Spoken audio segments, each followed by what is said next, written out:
नमस्कार दोस्तों, मैं सोनू शर्मा। अगर एक दिन आपका डॉक्टर आपसे कह दे कि आपकी दोनों किडनियां फेल हो गई हैं और आप कुछ ही दिनों के मेहमान हैं, तो कैसा लगेगा? आपकी दुनिया उसी पल में सिमट जाएगी, दिमाग काम करना बंद कर देगा, बेहद डर लगेगा। परिवार के लोगों का चेहरा सामने घूमने लगेगा। ट्रांसप्लांट, इलाज, पैसों का जंजाल सब दिमाग में घूमेगा। एक ही पल में जीवन रुक सा जाएगा। लेकिन 35 वर्ष की उम्र में जब एक संत को पॉलिसिस्टिक किडनी डिजीज यानी पीकेडी हुआ और डॉक्टर ने उनसे कहा कि आपकी दोनों किडनी फेल हो चुकी हैं और आपके पास ज्यादा से ज्यादा 4 से 5 बरस बचे हैं जीने को, तो उस संत ने मुस्कुराकर कहा कि डॉक्टर साहब, बीमारी तो शरीर को हुई है, मन को नहीं, और मेरा मन तो राधा रानी के चरणों में है। उन्होंने एक किडनी का नाम राधा रखा और दूसरी का कृष्ण, और बोले जब दोनों मेरे भीतर हैं तो रोग मेरा क्या बिगाड़ लेगा। आज डेली उनका डायलिसिस होता है, काफी पेनफुल प्रोसेस है, पर इतनी विकट परिस्थितियों में भी वो टूटे नहीं, बल्कि और मजबूत हो गए।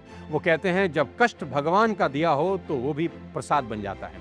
आज बात करेंगे इस देश के सबसे चर्चित और पूजनीय संत पूज्य प्रेमानंद गोविंद चरण महाराज जी की, जिनका आश्रम वृंदावन में है। एक ऐसा स्थान जहां हवा में भी भक्ति खुली है, जहां हर गली, हर दीवार, हर पत्ता राधे राधे कहता है। अभी कुछ दिन पहले मुझे वहां जाने का सौभाग्य मिला।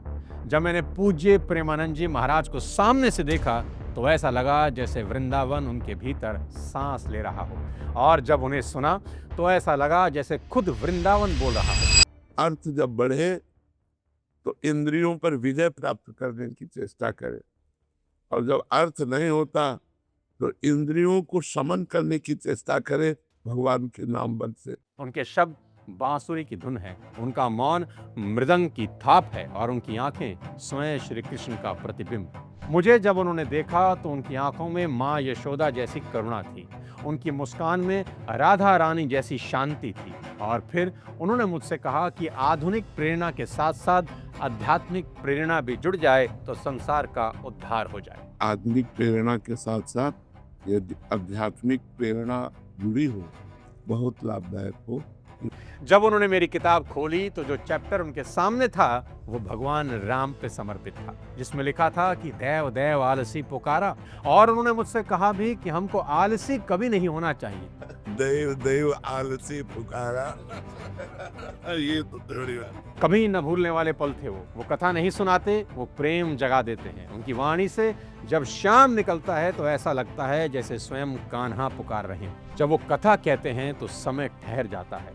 उनकी आवाज में करुणा होती है जो यशोदा के आंचल में थी, और वो प्रेम जो राधा रानी की आंखों में था। बड़े बड़े ज्ञानी, संत, कलाकार, सिद्ध, नेता सब उनके चरणों में बैठकर मौन हो जाते हैं, क्योंकि वहां कोई संत नहीं बैठा होता, वहां खुद प्रेम और आनंद का साक्षात रूप विराजता है। क्योंकि वो उपदेश नहीं देते, अनुभव बांटते हैं। तुलसी के पत्तों की सुगंध, मोरों का नृत्य, बांसुरी की धीमी धुन, सब उनके आसपास ठहर जाते हैं। सोचिए, जिस व्यक्ति के नाम में ही प्रेम और आनंद हो वो कितना ईश्वरीय होगा। और सबसे कमाल की बात यह है कि महाराज सिर्फ स्पिरिचुअल नहीं, मॉडर्न भी हैं। वो सिर्फ आश्रमों में ही नहीं बल्कि सोशल मीडिया पर भी उतने ही लोकप्रिय हैं। 2020 के बाद उनकी मधुर वाणी सोशल मीडिया के माध्यम से पूरी दुनिया में गूंज उठी। विराट कोहली, अनुष्का शर्मा जैसे सितारे भी उनके दर्शन को वृंदावन पहुंचे, और ये भी कहते हैं कि विराट कोहली का जीवन महाराज से मिलने के बाद बिल्कुल बदल गया। उनका रनों का सूखा खत्म हुआ और फॉर्म वापस आ गई। आज उनके यूट्यूब चैनल पर 15 मिलियन से ज्यादा सब्सक्राइबर हैं, इंस्टाग्राम पर 35 मिलियन से ज्यादा फॉलोवर हैं, और वो भी तब जब वो अपने वीडियो में कोई चमत्कार नहीं दिखाते, ना कोई फ्लैशी एडिटिंग, ना ड्रामेटिक बैकग्राउंड, बस सरल सीधे शब्द और गहरी सच्चाई। उनके वीडियोस वायरल होते हैं लेकिन उससे भी ज्यादा वैल्यूएबल होते हैं। वो कॉम्प्लेक्स सवालों को इतनी प्रेम से समझाते हैं कि सुनने वाले को लगता है जैसे स्वयं भगवान उत्तर दे रहे हों।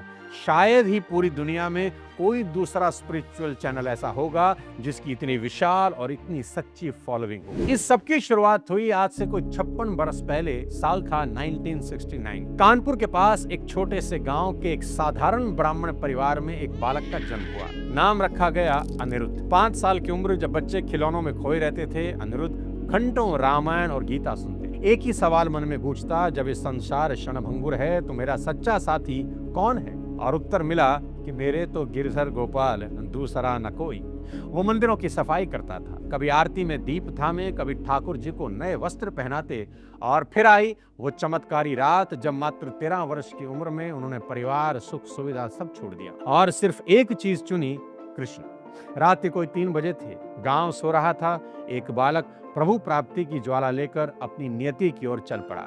उस दिन माँ रोई, पिता रोए, पर उस बालक की आंखों में ऐसी शांति थी जो किसी साधक को वर्षों की तपस्या से भी नहीं मिलती। जब दुनिया मोह में उलझी थी, वो मुरली की पुकार में खो गए। गुरु की सेवा में उन्होंने खुद को मिटा दिया, दर्द में भी मुस्कुराए और पहुंच गए काशी, जहां गंगा बहती है। वहां अनिरुद्ध महाराज ने साधना को जीवन बना लिया। गंगा स्नान, ध्यान और भिक्षा, यही थी दिनचर्या।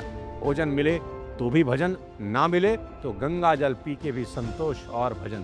लोग कहते ये बालक पागल है, वो मुस्कुराकर कहते अगर ये पागलपन भगवान के लिए है तो मुझे ये पागलपन मंजूर है। एक दिन उन्होंने रास लीला देखी, राधा कृष्ण की वह लीला जिसने उनका जीवन पूरी तरह बदल दिया। रास लीला के संचालक ने कहा, बाबा एक बार वृंदावन जरूर जाना, बिहारी जी तुम्हें छोड़ेंगे नहीं। और यही सेंटेंस उनके जीवन का महामंत्र, गुरु मंत्र बन गया। काशी का बैरागी अब प्रेम के धाम वृंदावन की ओर चल पड़ा और यहाँ उनका मिलन हुआ अपने गुरु श्री गौरंगी शरण जी महाराज से, जिन्होंने उन्हें सहचारी भाव में दीक्षा दी। वो भाव जिसमें भक्त खुद को राधा रानी की सखी मानकर राधा कृष्ण की सेवा करता है। अब आश्रम में गुरु की सेवा शुरू हुई, सुबह से लेकर रात तक सेवा, कभी थाली धोना, कभी चरण पखारना। और एक दिन गुरु जी को भोजन नहीं मिला तो कहते हैं उन्होंने भी 3 दिन तक कुछ नहीं खाया। ये बोले कि अगर गुरु भूखे हैं तो मैं कैसे खाऊंगा। यह कोई साधारण तपस्या नहीं, यह प्रेम की पराकाष्ठा है। 10 बरस तक वहां उन्होंने गुरु सेवा की, वस्त्र धोए, कुटिया साफ करी, भोजन बनाया। हर कार्य में एक ही भावना कि ये मेरे ठाकुर जी की सेवा है। इन्हीं 10 वर्षों की तपस्या में अनिरुद्ध पिघल कर प्रेमानंद बन गए। अहंकार गया, आनंद प्रकट हुआ। जब किडनी फेल होने के बारे में पता लगा तो उन्होंने एक किडनी का नाम राधा रख लिया और दूसरी का कृष्ण, और बोले जब राधा कृष्ण दोनों ही भीतर हैं तो रोग मेरा क्या कर लेगा। कितनी गजब की सोच है। उन्होंने नेगेटिव बात को भी पॉजिटिव में कन्वर्ट कर दिया। यही एक सच्चे संत का कमाल है। महाराज जी खुद बताते हैं कि इस जानलेवा बीमारी का पता चलने के बाद एक दिन वो बर्तन मांज रहे थे, तभी उनके पास एक महात्मा आए और उनसे बोले, अरे महात्मा तू इतना उदास क्यों है। महाराज जी ने उन्हें अपनी बीमारी के बारे में बताया और ये भी बताया कि डॉक्टर ने कहा है कि कुछ ही महीने का जीवन शेष बचा है। तो उस महात्मा ने मुस्कुराते हुए महाराज जी से कहा, तू फिक्र मत कर, तू 80 बरस तक जिएगा। अब कभी भी जब उनकी तबीयत बिगड़ने की खबरें आती हैं तो दुआओं में सभी के हाथ ऊपर उठ जाते हैं। आज प्रेमानंद जी महाराज के लिए सिर्फ हिंदू ही नहीं बल्कि हर धर्म के लोग प्रार्थना कर रहे हैं। कोई मंदिर में दीप जला रहा है तो कोई मजार पर दुआ मांग रहा है। अभी सोशल मीडिया पर एक वीडियो वायरल हुआ जिसमें प्रयागराज के सुफियान इलाहाबादी नाम के एक मुस्लिम युवक ने मदीना में खड़े होकर महाराज जी के स्वास्थ्य लाभ के लिए दुआ की। सारे हिंदुस्तान के बहुत ही अच्छे इंसान ये उनको ये पता चला कि बीमारी हाल में हम घूमे से खिसरा में मुझे खिसरा से ये दुआ करती। यही तो सच्ची लोकप्रियता है, जहाँ कोई नाम नहीं, कोई धर्म नहीं, बस भाव मायने रखता है। जहाँ धर्म नहीं, मानवता बोलती है। वीडियो के आखिरी भाग में जाते जाते प्रेमानंद जी महाराज जी के जीवन से वो 3 क्विक लर्निंग बताने जा रहा हूँ जो हमने अगर अपने जीवन में उतार ली तो जीवन सुधर जाएगा। अगर कुछ सीखा ही नहीं वीडियो से तो फिर फायदा ही क्या हुआ। सबसे पहली सीख, turn your wounds into wisdom, यानी दर्द को साधना बना लो और ईश्वर को जोर से पकड़ लो। जब शरीर जवाब दे गया तब भी महाराज जी ने कहा, मेरे भीतर राधा कृष्ण है, रोग क्या कर लेगा। उनका जीवन याद दिलाता है कि जब मन भगवान से जुड़ जाता है तो कोई बीमारी, कोई बाधा टिकती नहीं, तकलीफ नहीं देती। आज के यूथ के लिए मैसेज बिल्कुल साफ है कि फेलियर्स और सेटबैक्स अंत नहीं, ये ब्रेक थ्रू है, नई शुरुआत है। इसलिए किसी भी सिचुएशन से घबराना नहीं और उसका दामन छोड़ना नहीं है। महाराज जी के जीवन से दूसरी सीख, डिटैच टू डिस्कवर, यानी छोड़ो ताकि पा सको। 13 बरस की उम्र में घर छोड़ना पलायन नहीं था, वह जागरण था। त्याग ने उन्हें वैराग्य नहीं, स्पष्टता दी। आज की दुनिया में जब सब कुछ पाने की दौड़ में लोग खुद खो जा रहे हैं। महाराज जी सिखाते हैं कि कभी कभी कुछ छोड़ देना सबसे बड़ा पाना होता है। दोस्तों, भगवान राम ने 14 बरस के लिए अयोध्या छोड़ी और जब लौट कर आए तो 11,000 बरस राज किया। इसलिए छोड़ना हमें सीखना होगा ताकि कुछ बड़ा हासिल किया जा सके। तीसरी और बेहद इंपॉर्टेंट सीख, लव बियॉन्ड लेवल्स, यानी प्रेम हर सीमा, हर धर्म से ऊपर होता है। जब मदीना में एक युवक मुस्लिम ने उनके लिए दुआ की तो दुनिया ने देखा कि सच्ची भक्ति की कोई भाषा नहीं होती, कोई मजहब नहीं होता।